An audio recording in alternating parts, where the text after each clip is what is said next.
Hello, everyone, and welcome to our Arts and Mind Village chat. I'm Fred Johnson, Community Engagement Specialist and Artist in Residence here at the Straz Center for the Performing Arts in Tampa, Florida.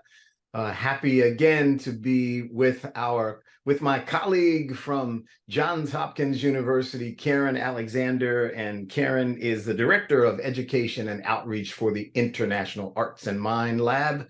And as many of you know, this amazing collaboration has afforded us the opportunity to have these kinds of conversations that support the understanding that art is an important part of our health and well-being. It helps us to heal. It helps us to regain a sense of our humanity. And we are excited to have this conversation today because we have with us folk who are masters of understanding and applying that.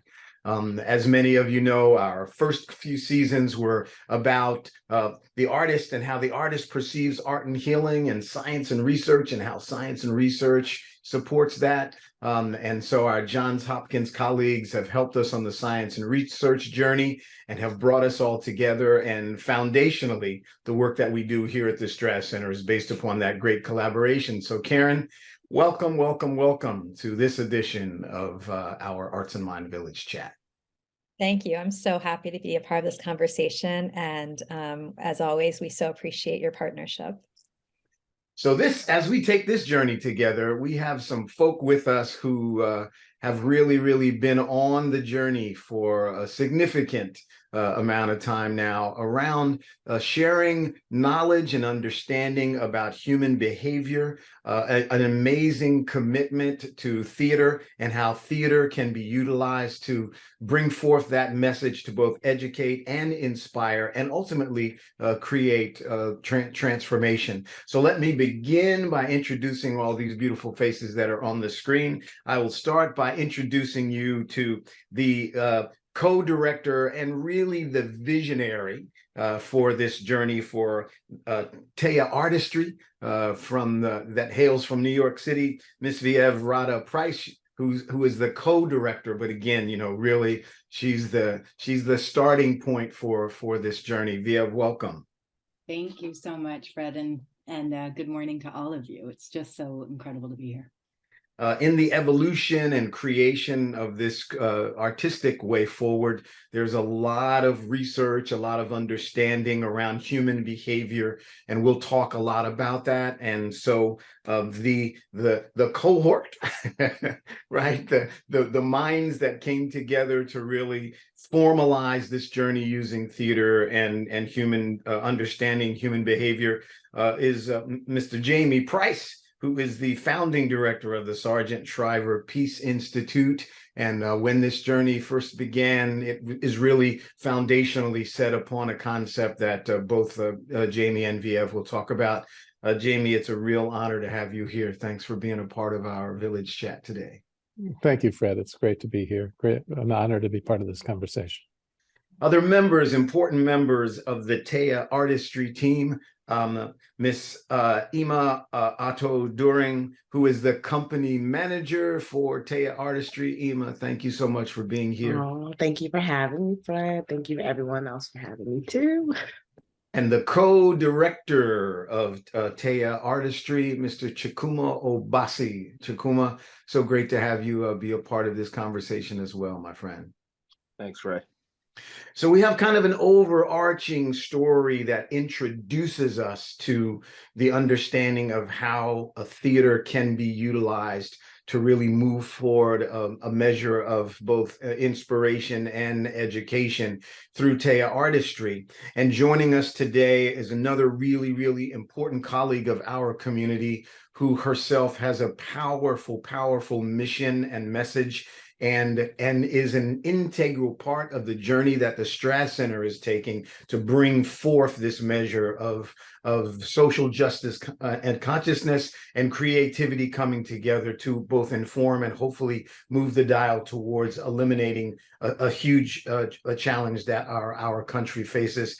She is the director of Community Affairs and also Hispanic liaison for her international organization that works with immigrants as well as works with folk who are the survivors of human trafficking.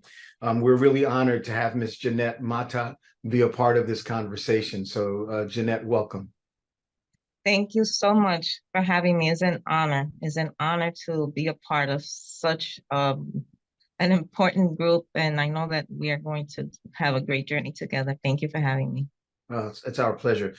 So the journey begins here. Let's start this conversation. I think oftentimes, and we've had this happen in a number of other conversations that we had, where the general public doesn't necessarily immediately understand how art works, you know, beyond sort of the dynamic of the community, whether it's music, dance, theater, or whatever, right? So from the University of South Florida, and from an amazing history of being a visionary and being a choreographer and being someone who I first heard articulate the importance of the arts, the importance of theater, the importance of dance, in alignment with understanding our history and understanding our humanity.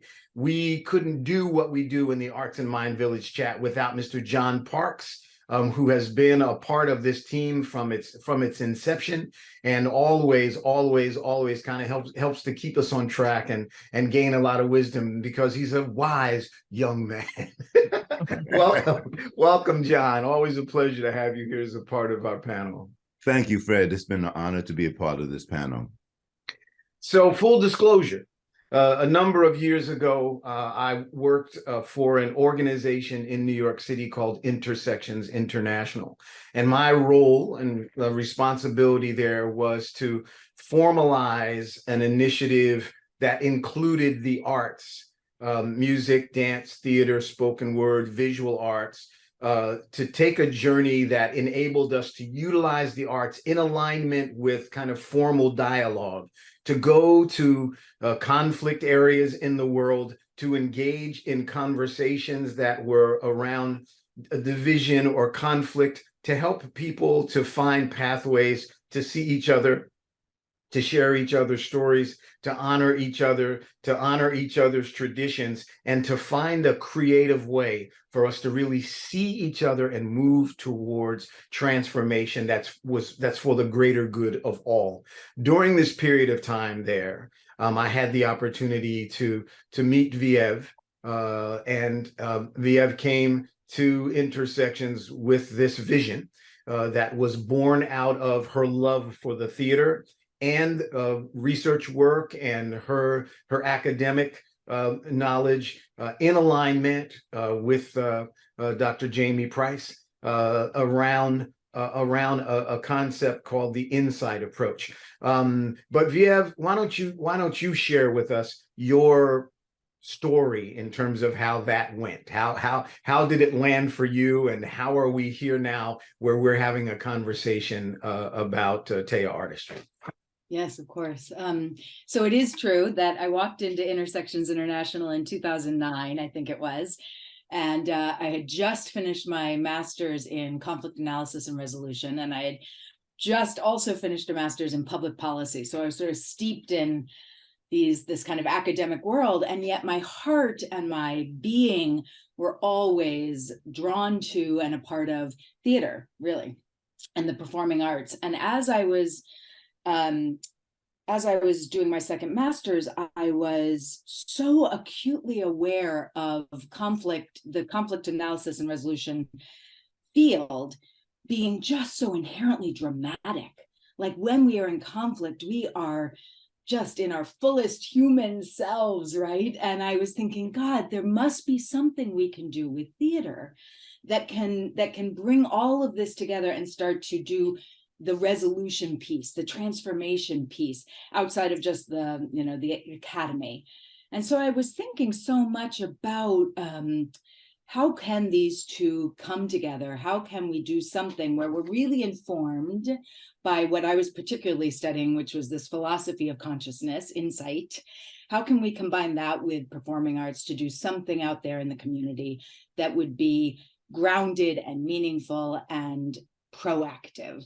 Not that other people weren't doing it, of course they were, but this was my, this was my passion at the moment. Walked into Intersection International and I said, hello, I'd like to start a company. And the thing that I'm seeing, I had been away when 9/11 happened. And when I come back to my city, it was a different city. It was see something, say something. It was, we are all feeling very divided from each other. There was so much about the hijab now meant something completely different, which was understandable from what had happened. But it was, we were incredibly divided. And it was not something I had really experienced before, particularly in New York City in that way. So I said, I would love to do some kind of project that takes insight, theater, and really works on this. It like really starts to investigate being Muslim and non-Muslim post 9/11. And it was Fred Johnson that said, absolutely, let's go, let's do this. And so we began a journey, and Chukuma Obasi was one of the first artists to join the Taya company. And we started to use the insight approach, and it's been a long journey of figuring out this methodology and how to combine it with theater, with the performing arts, that makes it not just a intellectual, philosophical method, but a real practice. So we now call it insight artistry. And we've been at work ever since, applying insight artistry, using insight artistry, practicing insight artistry to address issues that really, really matter to us in our community. So we started with being Muslim and non-Muslim post 9/11. We did a whole project around that with Muslims, with non-Muslims, talking to 40, 50 people, having insight conversations about what was going on, what kinds of decisions they were making, what was mattering to them, and went from there. And I won't I won't tell the whole history because there's other people on this call that can certainly do that as well. But that's how it began. And it has been, moving, informative, heart-wrenching, wonderful, everything in between. The journey of finding what really matters and not deciding that you already know. So really asking people, getting super curious about what is going on and what is mattering and what is important before you start to say, I think I've got a guess, I've got a hypothesis. Oh yeah, that happened to me, right? It's just really this deep, deep, deep journey of curiosity and wondering that I think has been the most profound piece for me. That's great. That's great. Thanks, Viev. And so, as we began to live into how do we do that, the first thing for me was, having been someone who has been involved in the theater for a really, really long time, and our work at Intersections was really kind of focused on trying to find commonplace, trying to find common understanding. It was a multicultural, multi-faith initiative. And so my thing was, okay, in order for me to understand this concept around insight, I need to learn more and know more about that.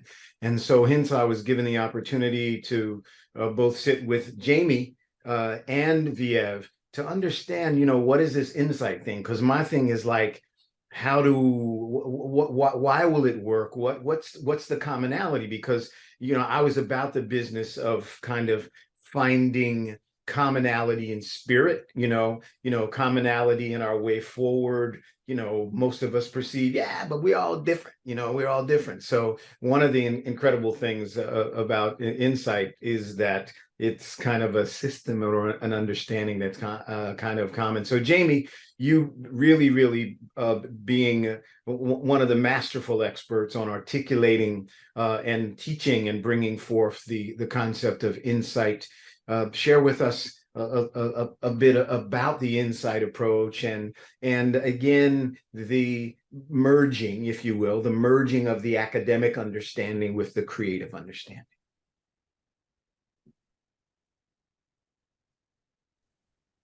Thank you, Fred. I guess the thing about the insight approach, which is scientific in its own way, is that it's focused on what we do when we're conscious, what we do when we're using our minds. And so what was exciting about the work to me that you and Viev were launching on doing is saying we need to open people's minds. We need to change their minds about how they're thinking about each other. And my question was, what are we doing when we do that? And how in particular does art and how in particular does an artistic performance help with that? So it takes so the data there was, what are we doing when we are curious or when we're not? What are we doing when we're open to people and when we're not? Why does this work and why does that not? There are a lot of theatrical approaches to change. There's some that tell you, well, this is what's happened. There are some that tell you how you ought to think. There's some that tell you what's wrong with the world. And what was interesting about what you and Viev were doing and what Viev was championing with the insight approach was trying to get at what's going on with people when they make the decision to protect themselves from someone else, or what's going on with people when they decide that this person has less dignity than they do, or is less worthy of the same accord than they have. And how do you open that up? So I was just very interested in those questions, how you can talk to people, as Viev was saying, how you can get curious about what's going on for them, and then how in a systematic way you can put it together in artistic performance. Awesome. Awesome. So there's this one thing that I want to just briefly talk about, and it was the thing that attracted me. And there's this concept called the loop, right? And this concept of the loop, I loved it because it was like an upside down, infinity shape. But I'm kind of an imagery guy, right? So when introduced to this pattern, if you will, and it's a pattern of human behavior, right? That really works for me because I'm kind of a practical guy, and if I can turn it into a song, then it works for me. So I had a whole bunch of loop ideas, right? But talk a little bit, Jamie, about the loop, or the concept of the loop. Well, the insight approach basically says that we have minds and we use them, and when we use them, there's a regular pattern, a regular flow of conscious operations. We don't always pay attention to it, at least not in a systematic way. And the loop was a way of imaging that thing. And basically what it said was, from a process of knowing to acting, we go through, or we utilize a standard set of operations. We begin with what we're experiencing. We go on then to try to understand it. We ask, well, what is that? And then if we're being attentive, we, rather than taking our first assumption, we say, well, is that so? Am I thinking correctly about this? And then once we've come to some understanding of a situation, the next thing our mind does is say, well, what's the significance of that to me? So we move into valuing. That's the next part on the loop that goes into the, and then once we have that, and that's a very complex thing, and that's where a lot of Taya is working, right, at the valuing question. What's the significance of this to me? But once you have what's the significance of this to me, we move on to, well, what could I do about it? What are my options? And then move into deliberating. And deliberating then leads us to the question of, well, what's the best of these options? What's the best one to do? What should I be doing here? And then the final one is, will I actually do it? I think there's a lot of times when we know what we ought to do, or we think what we ought to do, and we hesitate. So there's a difference between evaluating about our options and actually pulling the trigger to do them. And that's a recycling thing. It's a looping thing, going from experiencing to understanding to verifying to valuing to deliberating to evaluating to deciding. And that's what we plotted out on a loop. And given that, and so that's the empirical base of the insight approach, which I would argue, as I said before, is scientific in that sense, that it's committed to empirically verifying what's going on. And so how do theatrical performances carry our looping, so to speak, carry our minds, and how does it carry them to be more open, to be more curious? Because each of those performances has a optimal and a less than optimal operation. When we're, in terms of our understanding, we can be more or less insightful. In terms of our verifying, we can be more or less critical. In terms of our valuing, we can be more or less open. In terms of our deliberating, we can be more or less evaluating, and so forth. And so how does theater, and why does theater the sort of optimal way of taking our minds, helping us move them into new places, and as you were saying earlier, transform the situations that we've gotten ourselves into through impaired looping, so to speak. Absolutely. So just before I bring in Chikuma and Ima, Karen, this sounds very, very, very much like a lot of what we have talked about over the last few years, which is the reason why I thought, wow, when we take a look at theater and take a look at systems, scientific systems that are really in place, this feels to me like this is exactly how we, that's exactly where our collaboration lies. Wouldn't you agree? Yes, I think that's a great point. I mean, so many of the empirical aspects that you just described are what we also try to use at our lab in our translational research. It's a very iterative process, and it's exciting to hear it articulated so clearly and to understand that there's even this visual accompaniment. We use a spiral in our work, but again, kind of you can go back and forth through the spiral, in and out, until you reach the outcomes that you're trying to achieve. So it's fascinating to learn about your process as well. And to hear about yours. Yeah. And so moving forward now, here's this great intentionality around the arts and this great science and research understanding. And then you got to put it on stage, right? So enter Chikuma Obasi and also enter Ima, because Ima, you're a part of this. And so the journey then went to, okay, how do we share that and how do we create a measure of understanding? Chikuma, you were one of the first folks to come to the journey, the Taya journey. Talk a bit about your walk into this and how it was as an artist to grow to understand this whole human measure of understanding and begin to work with Viev to apply it to the stage. Sure, yeah. I mean, it definitely spoke to me. I'm a New Yorker, so I'm like 9/11 cool. I was hooked from the jump, just from the subject matter when we got started, and then I do come from a theater background as well as dance and poetry, but then communication as well, and so I felt like it kind of it allowed me to engage in all of those.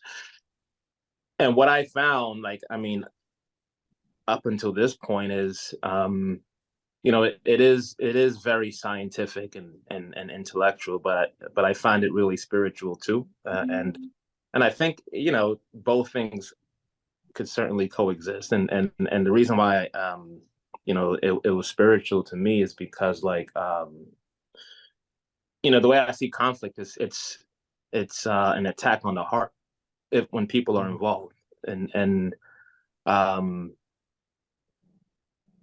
at the same time, the application of insight. I think you can't really open up your mind unless you open up your heart first. Mm-hmm. So there's just this inherent connection between the heart and the mind. The more you think about it, and the more you work on it, and so it's a little ironic in that the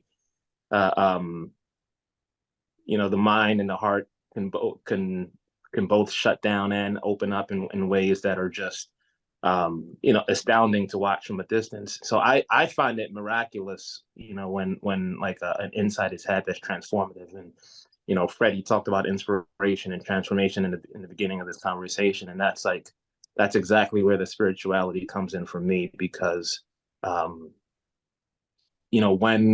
when the heart does open up and thus the mind opens up and transformation happens, even in the most subtle ways, that inspires, and inspiration is spirit, right? And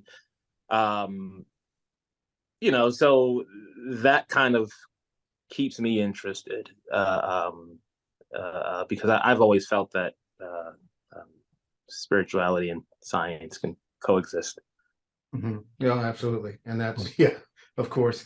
Ima, what attracted you to the Taya journey? Really well. I was plugged into Chuk and Biev through a friend through a former like castmate. So it was like, you know, networking at its best.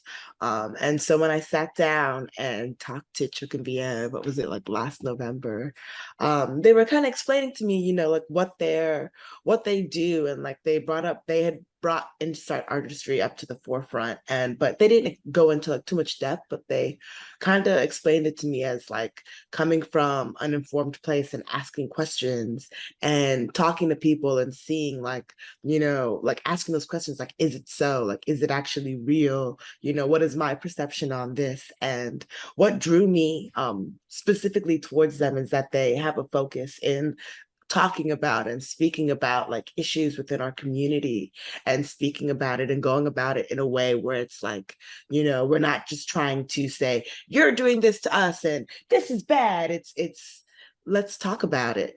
What's bad? What is it? You know, those kinds of questions. And so when we were workshopping for the first iteration of, well, the second iteration of the Weaver in July and April and March, we spent a lot of time going into, you know, the lives of each of our cast members and like asking them questions, like asking when was the first time you like interacted with race or felt your race. And like that already in itself, you know, opened up a huge well. And we ended up having so much that we had to kind of almost like scale back and kind of in a way detach ourselves from like our real life things, our real life trauma. We had a cast member who in particular had like such a rich history in civil rights and like and race, you know, like in their lives, but it was also like, we don't want to have this person relive their trauma on stage because that isn't as helpful either. So it was really like an in-between, a middle ground of coming from our life experiences, coming from an informed place, but using that to tell a different story that isn't necessarily ours, but we can see ourselves within, that speaks to an issue that is in our society that we want to talk about. And I'm all for speaking up and talking about things, because if nothing changes, then nothing changes. Yeah. That's great. That's beautiful. Thank you. Well, as we are about to step into how we feel we can practically utilize this journey of sharing story to impact other people, I think, you know, Chuck, what you spoke about is so important. And the fact that this work of understanding, it's not a destination, it really is a journey. And this engagement between the head and the heart is so important. I'm going to share just one short example of how it impacted me, because my thing was I really wanted to learn about this. I mean, as a representative of intersections, as somebody that was helping to move it forward and needed to be able to articulate it to the powers that be, is why are we doing this and what it's about, I engaged really deeply in studying and understanding the inside approach, which ultimately we were able to use later on. But I had this really interesting experience. It was like I was really understanding or trying to understand the loop and asking myself questions and being curious and trying to really, really be aware of how this all works and how can we shift it internally. And I was working in New York, but you know, my family was still here in Florida. And so I came down and you know, spent a week or so, and took my son-in-law to work. And then in the evening, I had to come back and pick my son-in-law up, and my wife was with me. And so we pulled up to pick him up, and it was like 10 o'clock at night. He ran a store, and when he closed the store down, when he came to get into the back seat of the car, someone came up and robbed him with a gun. And I immediately, like, I like just wanted to like annihilate this guy, right? I mean, like I went right to like, what do I do? What do I do? I wanted to run him over. Like, you know, as he was running away, I spun the car around and I tried to run him over. My wife was like, no, Fred, stop, right? And I stopped and I was like enraged, right? And and I remember thinking, damn, all that inside stuff went right out the window, man. And I went like right to mercenary mode, right? So I came back. When I came back to New York, I was like, man, y'all, I failed. You know what I mean? Like I know what you're saying is true, but I just wanted revenge. You know what I mean? And I beat myself up for a minute around that, and then came to a realization that the greatest lesson was it spoke to I'm a human, to my humanity. And that you don't master that. It's not like you master it and it's there. It's like, to the degree, I kind of live by this old teaching that one of my teachers shared with me, that the longest distance traveled is the distance between the head and the heart. And so this understanding of insight, and really being given the opportunity to recognize that we go through these various modes, and it's from moment to moment, it's a continuous thing. So we're in this thing together, whether we acknowledge it or not, right? So when we, and I'm going to kind of give this overview and then ask you all who are the experts to kind of plug it in. But when we had the opportunity to meet Jeanette, and Jeanette shared with us the devastating realities that exist around the unfortunate reality of human trafficking, especially here in the state of Florida, but throughout the United States. It's like the United States is kind of like the number one, place in the world for the highest number of human trafficking. When she came to me, shared these experiences, immediately I realized one of the most important things that we can do, similar to what Taya Artistry does, is to create an opportunity for people's stories to be heard. Because again, you can have an intellectual conversation about the fact that there is human trafficking in America, or you can have the hard experience of realizing what happens when we do those kinds of things to each other, or when we look the other way. So Jeanette, would you talk a bit about the amazing work that you do, and the importance of the work that you do, and how we've come to have a shared conversation about how can we expand this? Yes, thank you. So just to give a little bit of background of why this is what I live for. Human trafficking, everybody knows that it began way back when they were trafficking slaves. So, human trafficking started many years ago. But now the United States, it's the main hub for human trafficking in the world. Here, the state of Florida is third in the nation, and as a city in the nation, Tampa's number 12. So when I stumbled upon that reality that, from DC, I came here for a personal matter, and COVID hit while I was here. So I stayed, and I said, so how can I help the community with, all the knowledge that I have and my expertise in human rights and human trafficking and all of that. And that's how I stumbled with the disease that exists here. And it's all over the world, but I'm living here. I said, so we have to start at home. There's a taboo all over the world and among our communities with human trafficking, because people know it's here and they know it exists, but they choose not to speak about it. And so I've been doing my research, and I do this every single day, like 7 days a week, 365. And so the reason why I came to you is because I had to find a way of telling people that it's comfortable that we need to find a comfort in speaking about it, because it's something that is affecting us all. I started working with some agencies that house survivors of human trafficking. And so I started a conversation with them while they're healing. And a lot of them are so talented. Yet it's just that fear of, how am I going to be seen? Like, they are a victim, but sometimes they feel like society is seeing them like they could have avoided this.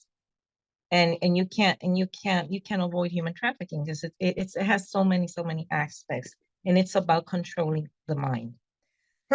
So when these perpetrators, they know how to take a person and convert them into a victim, because they are controlled. And so Mr. Obasi said something that I felt it in my heart, because that's exactly what happens when traffickers they control the mind, and they control the spirit of these victims. And so it's really hard for them to part from that because they are their control. The mind is not, it's not thinking on their own. So they have a struggle between I this is not me, this is not what I'm supposed to do versus, I can't get out. So when I started working with survivors, they want to speak about it. They want to be heard. They just don't know how to do it. And there's not a real platform to, for them. So normally what they do here is just that, when they're ready, they bring them so they can speak to in an audience. And a lot of them can't do that, but they can write, they can sing, they can dance.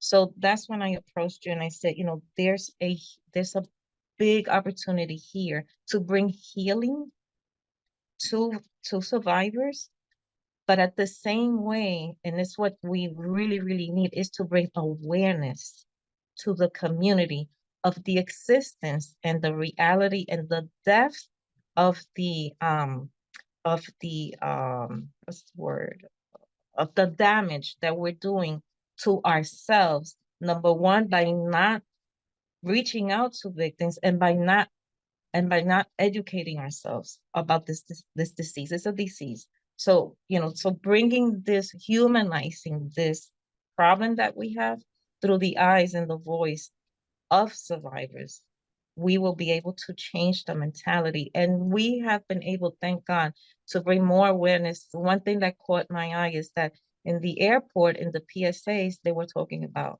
human trafficking. So I was so happy because, we're making a difference.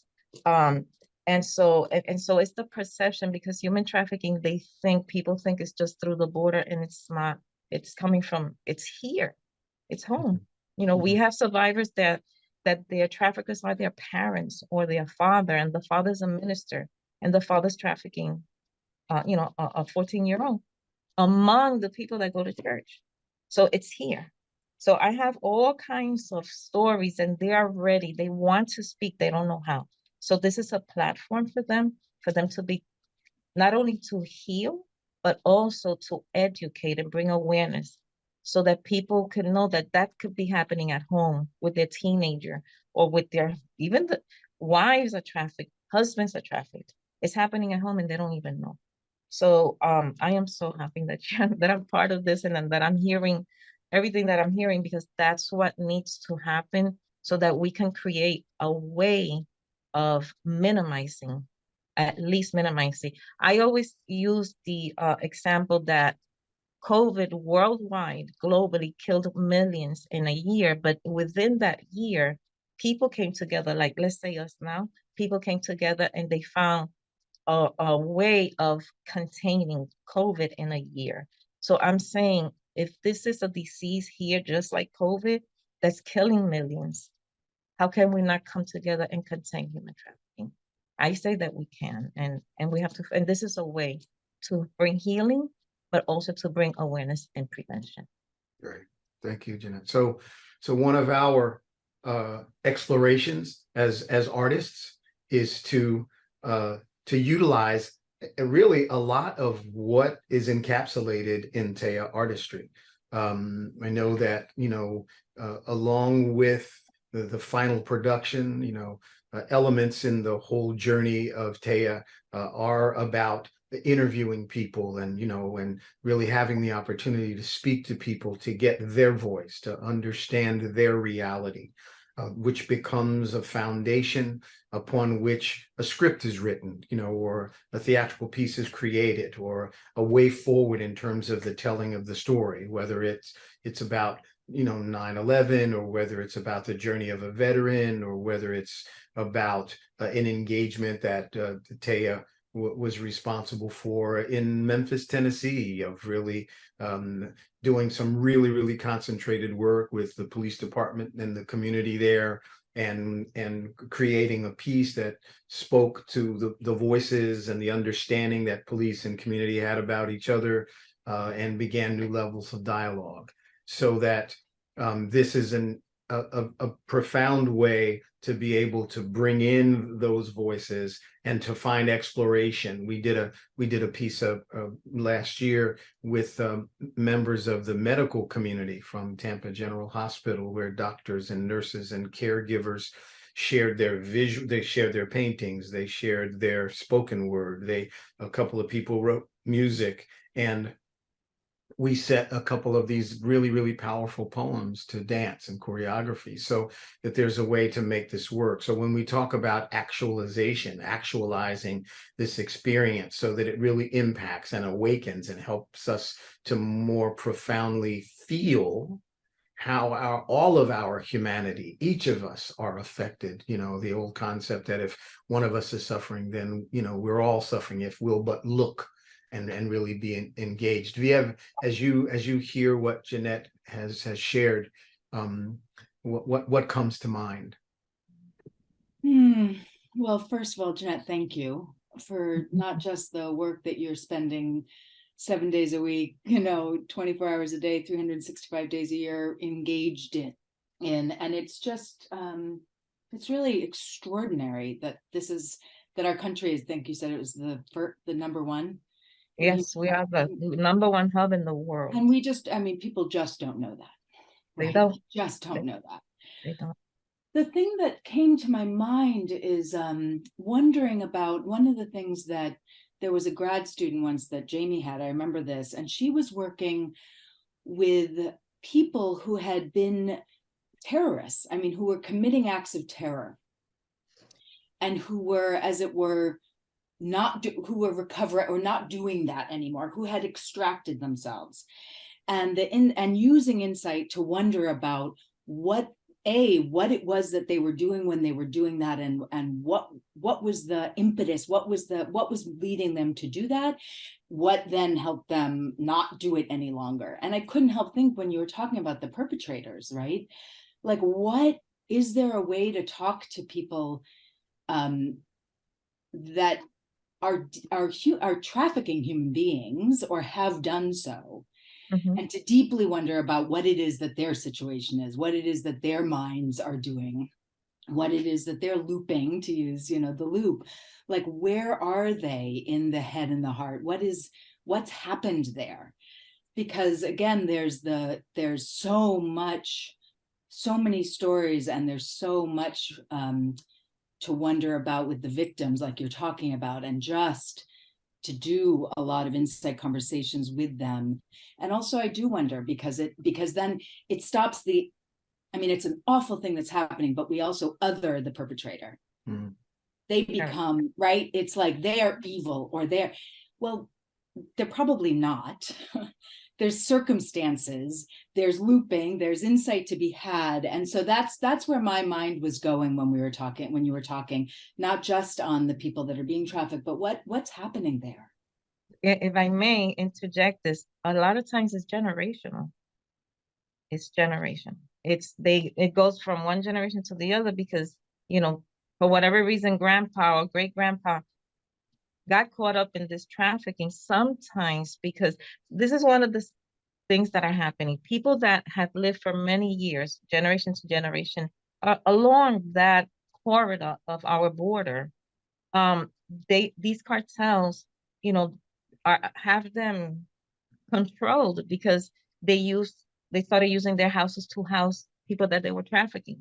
And so it goes from generation to generation, because they're targeted.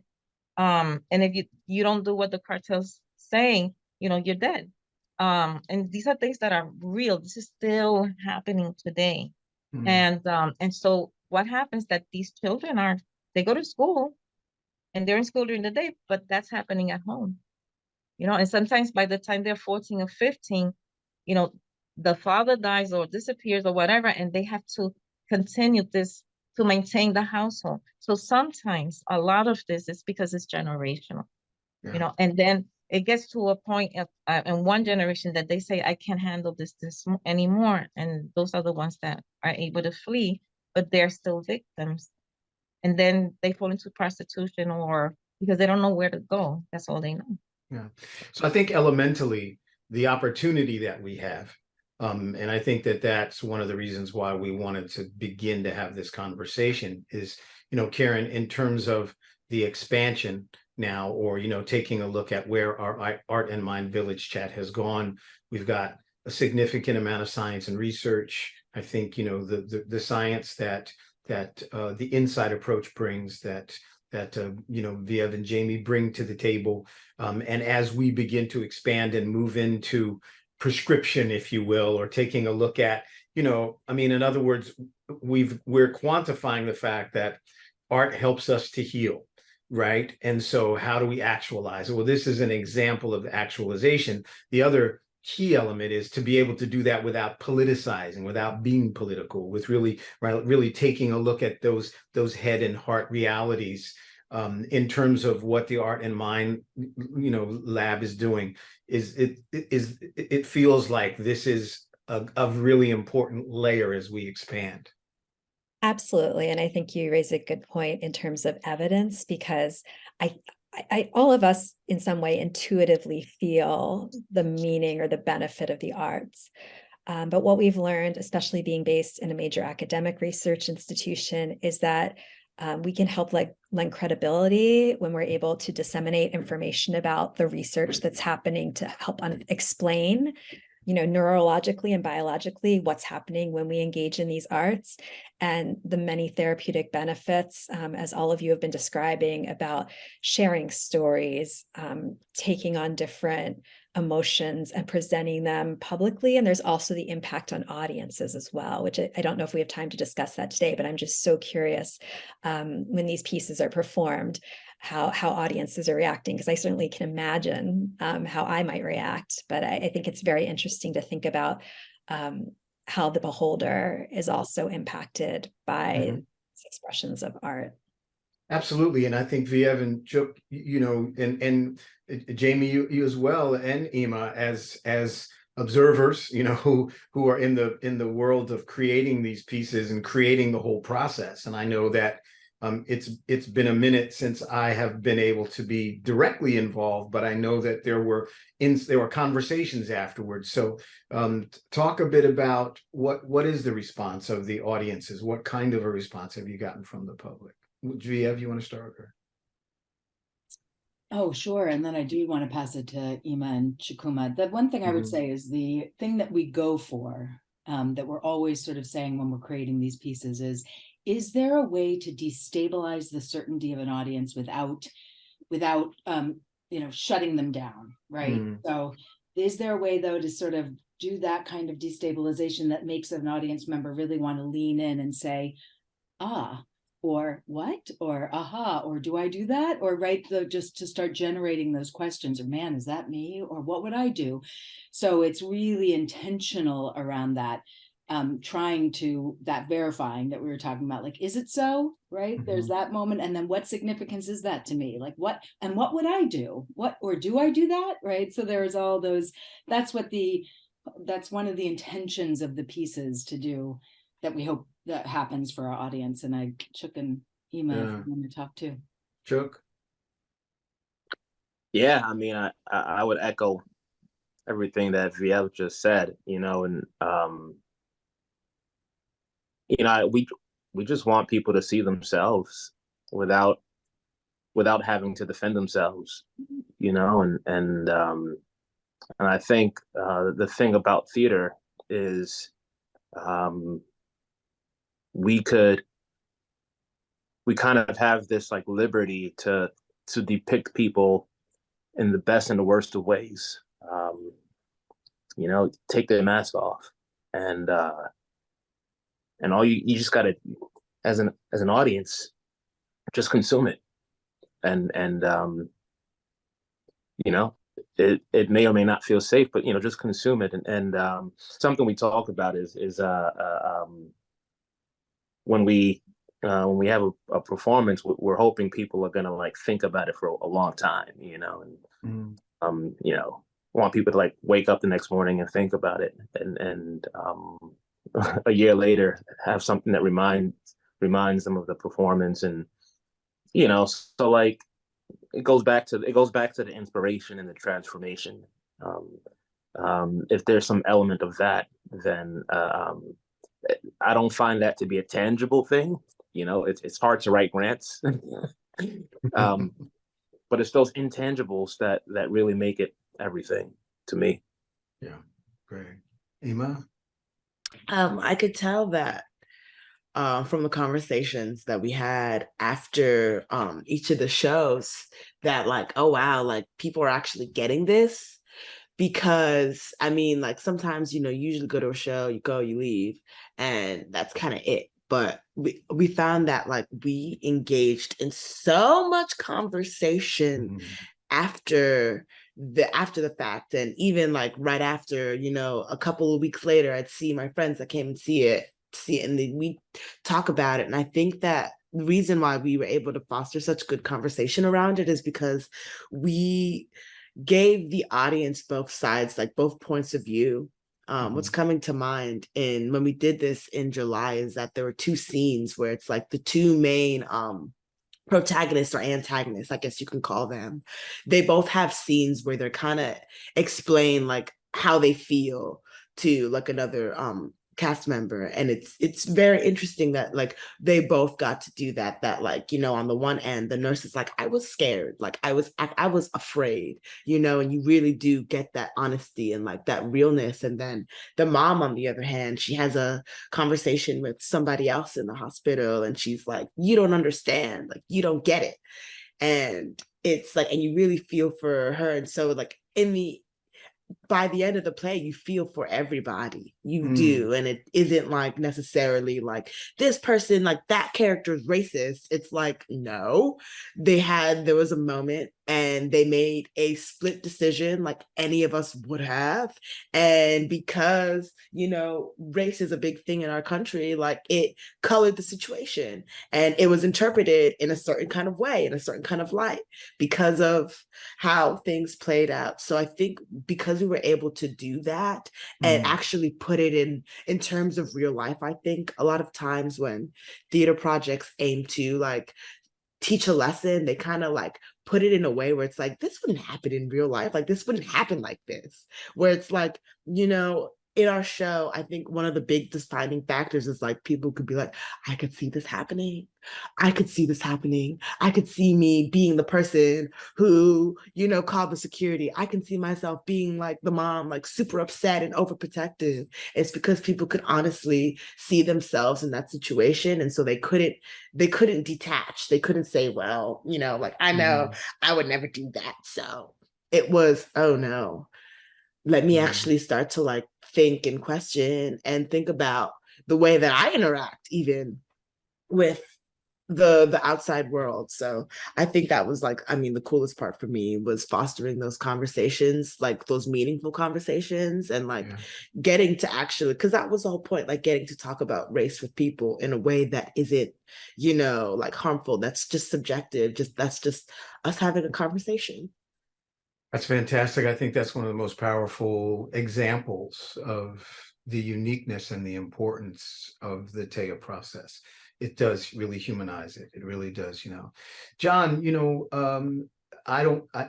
one of the people that I most know who, as a choreographer, as someone who creates in the world of nonverbal communication.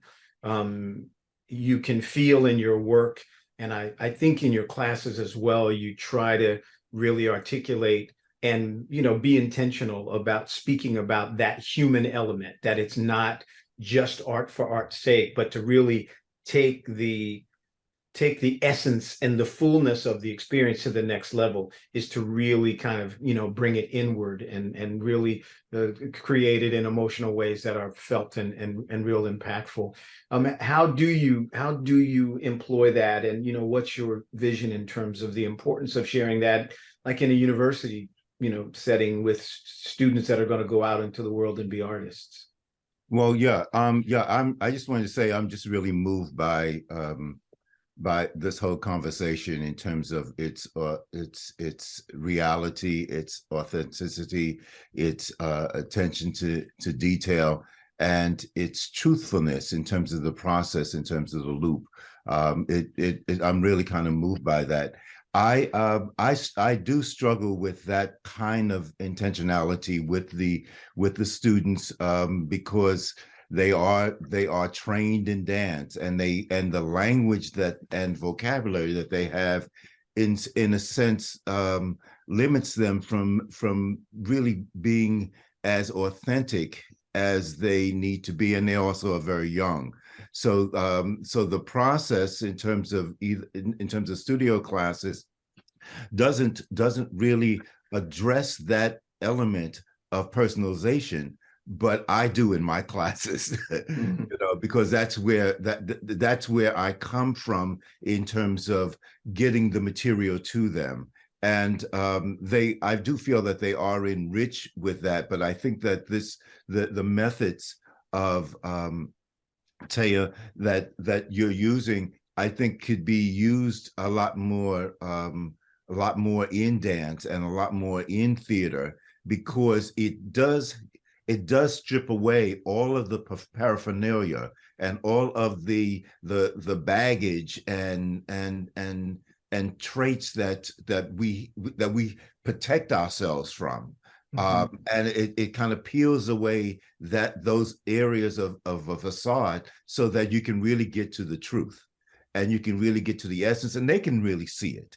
And so therefore, in terms of how it impacts the audience, with that sense of intentionality, that sense of authenticity, and that sense of truth, that as Ema was saying, that really the audience can then get involved with it and walk away with something that is vastly different than when they came into the theater.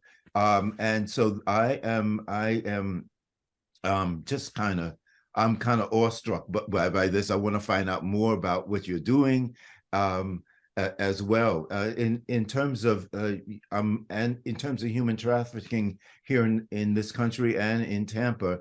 I did not know that. And I plead ignorance, because it seems as though that everyone should be aware of what is happening in that. And I can see that the sense of a generational in trafficking does kind of exist. And we talk about race a lot, and but I think that a lot of what is happening is really basically based upon class.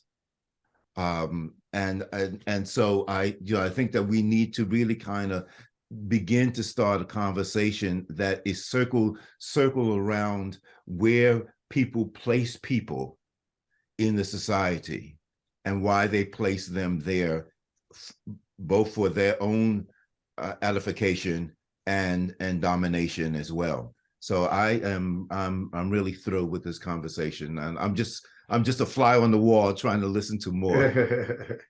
I think this is so great. I think as we talk about the actualization, and as we bring forward, I can personally say that the knowledge that I gained right at the very beginning, when I was given the opportunity to live into understanding the insight approach, it had a profound fusion. It had a profound impact upon my ability as a socially conscious artist, and as a communicator, and someone who has always wanted the audience, whether it was a song or whether it was a monologue or whether it was a piece of theater or whether it was a movement piece, to feel the commonality.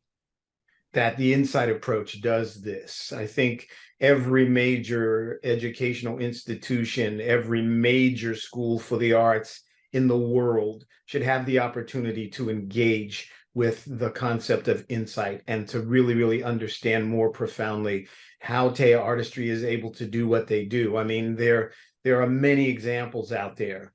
As we come to a close, and we could do this for 3 hours, Jamie,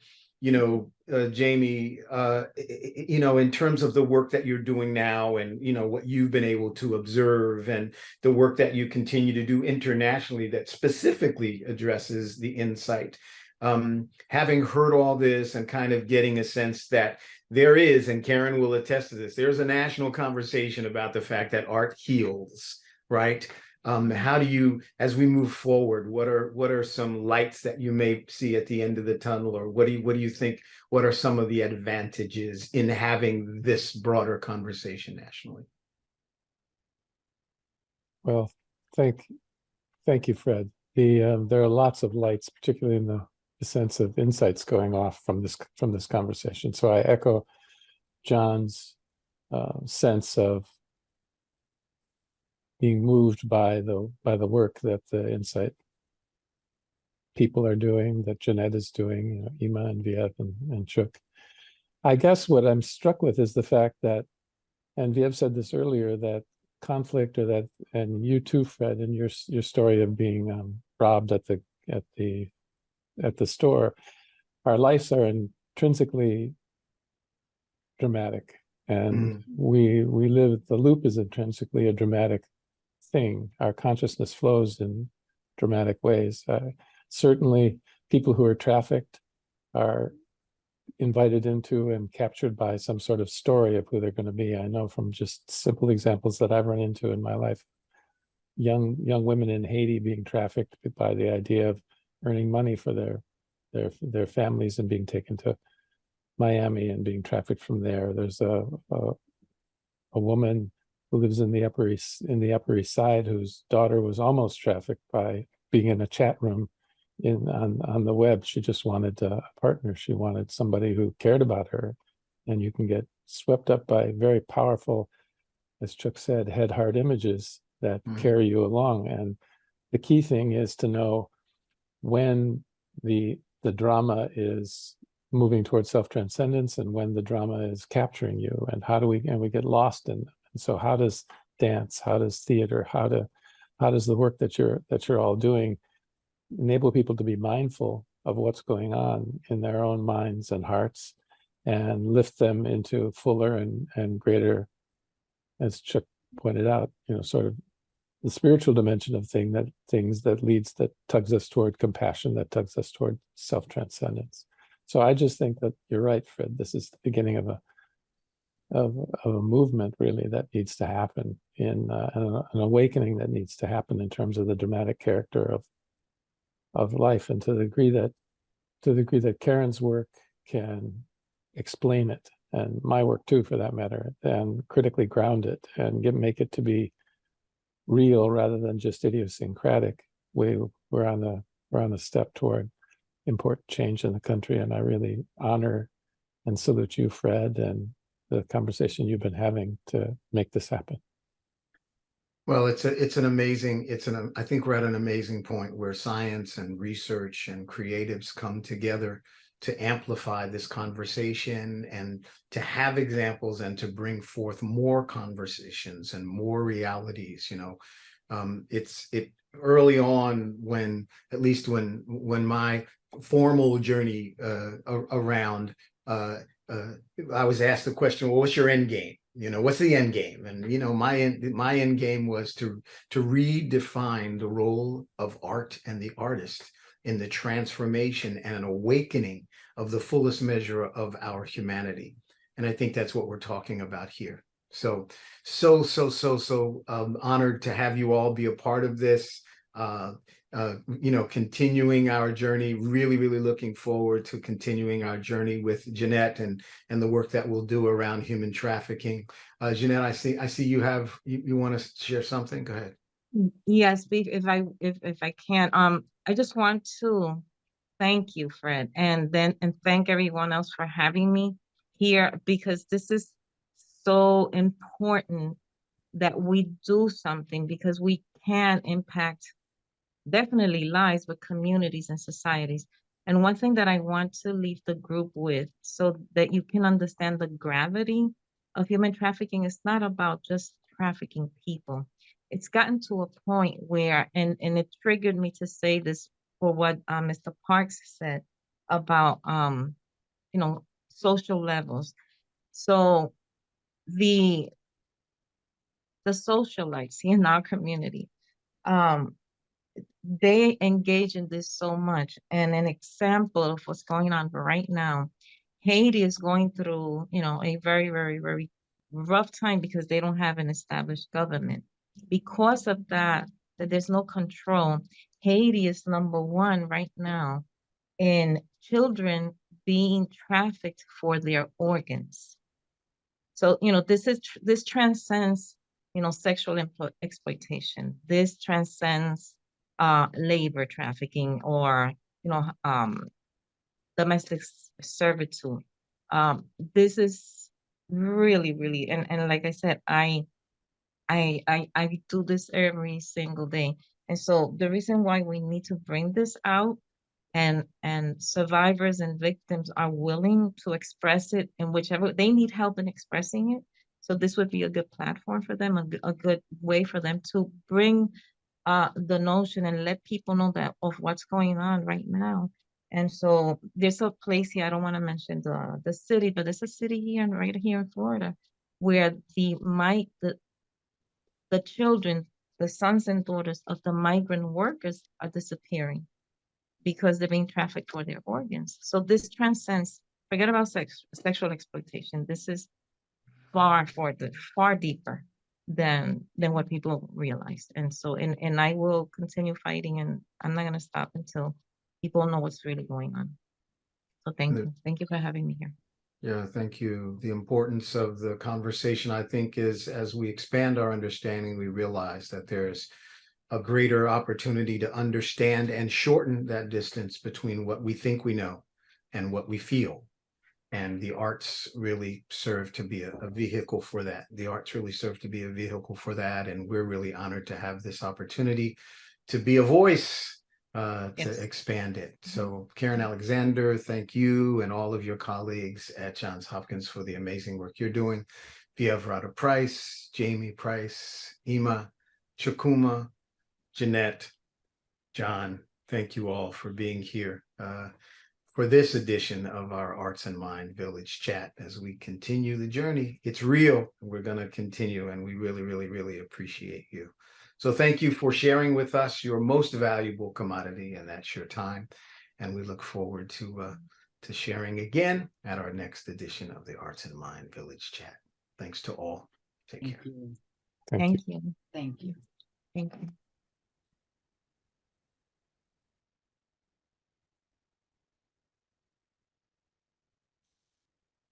All right, I think we're good. There we go. I think we're cool. All right, everybody. Thanks so much. Thank you. all.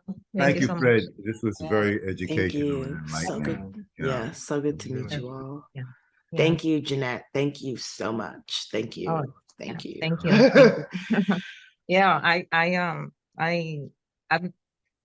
have to do something, and my thing is this conversation of letting people know, hey, this is going on. I have the facts. I do this every day, and please join me. I'm the voice for them, but we all need to be their voice. We all need to be their protectors, because protecting them, we're protecting each other. Yeah. And so yeah, we got to do this. Yeah.